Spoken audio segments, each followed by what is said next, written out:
But our channel నేను మీ లక్ష్మీ శ్రీనివాస్. ఇప్పుడు నేను వేసుకున్న బ్లౌజ్ వచ్చేసి క్రాస్ కటింగ్ బ్లౌజ్ అనమాట. మనకి ఏదన్నా కష్టమైన బ్లౌజ్ ఉందంటే అది మనం యూజ్ చేసి క్రాస్ కటింగ్ బ్లౌజ్ ఎక్కువ కష్టం. ఎందుకంటే ఎంత జాగ్రత్తగా కట్ చేసినా రింకిల్స్ వచ్చే అవకాశం ఎక్కువ అనమాట. జీరో రింకిల్స్ చేయగలమంటే కొంచెం కష్టమైన పని అని చెప్పాలి. కానీ రింకిల్స్ని తగ్గించుకోవచ్చు అనమాట. రింకిల్ అంటే ఎట్లా వస్తుంది ఇప్పుడు చూడండి, నా క్లోజప్లో చూడండి, ఇది ఇట్లా లైన్స్ అంటే ఈ front part cross, back part straight వల్ల ఈ స్ట్రైట్ పీస్కి క్రాస్ యాడ్ చేసినప్పుడు మనం క్రాస్ పెట్టే విధానాన్ని బట్టి ఇటు నుంచి అన్న లైన్స్ వస్తాయి, ఇటు నుంచి అన్న లైన్స్ వస్తాయి అనమాట. కానీ కొంచెం నాలెడ్జిబుల్గా ఆలోచిస్తే రింకిల్స్ తగ్గించుకోవచ్చు అనమాట. ఇది చూడండి, కంప్లీట్ షోల్డర్ మైనస్ చేసిన బ్లౌజ్. బ్యాక్ షోల్డర్ వచ్చేసి మనకి ఇది 4.5 అనమాట. Front 5.5, back 4.5. కానీ నెక్ బ్రాడ్ చాలా పెట్టాము చూడండి.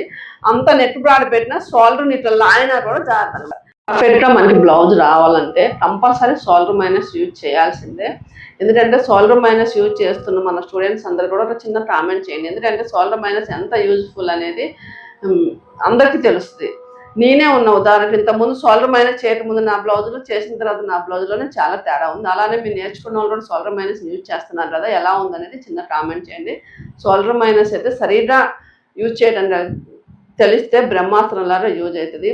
ఇంత మంచిగా ఆదరిస్తున్న మీ అందరికీ మరొకసారి కృతజ్ఞతలు చెప్తూ మీ లక్ష్మీ శ్రీనివాస్.